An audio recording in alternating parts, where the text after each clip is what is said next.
વિશ્વ પર્યાવરણ દિવસના અવસરે મુક્ત જીવન ફોરેસ્ટ પાર્ક કલોલ ખાતે આરોગ્ય મંત્રી ઋષિકેશ પટેલની વિશેષ ઉપસ્થિતિમાં પર્યાવરણ દિવસની ઉજવણી કરવામાં આવી।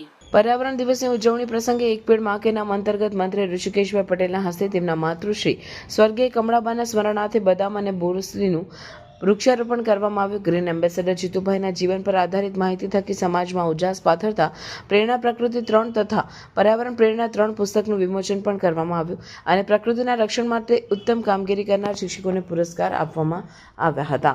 સુંદર મજાના પર્યાવરણીય વાતાવરણમાં કુદરતના ખોળે યોજાયેલ આ કાર્યક્રમને અદ્ભુત ગણાવતા આરોગ્ય મંત્રી ઋષિકેશ પટેલે જણાવ્યું હતું કે ઘણા બધા પર્યાવરણના કાર્યક્રમો હોલમાં થતા હોય છે। આજનો કાર્યક્રમ પ્રકૃતિના રમણીય વાતાવરણમાં યોજવા બદલ તેમણે આયોજકોને અભિનંદન પાઠવ્યા હતા। તેમણે ઉમેર્યું કે અહીંયા કાર્યક્રમ સ્થળે આવ્યા પછી એવું લાગે છે કે ખૂબ સુંદર પર્યાવરણ અને વાતાવરણમાં પર્યાવરણ દિવસની ઉજવણીનો આ કાર્યક્રમ છે।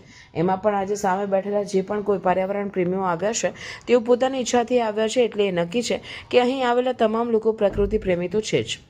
આ પ્રાસંગિક મંત્રીએ ઉમેર્યું કે આદરણીય નરેન્દ્રભાઈ મોદી રાજકીય માણસ ભલે હતા, પરંતુ સમાજ જીવનની ચિંતા કરી રોડ રસ્તા પૂરતું કામ કરવા માટેની જ સરકાર નહીં પણ સરકાર કેવી હોય તે સમજાવતા સમાજની વચ્ચે જઈ તેમણે કામગીરી કરી છે।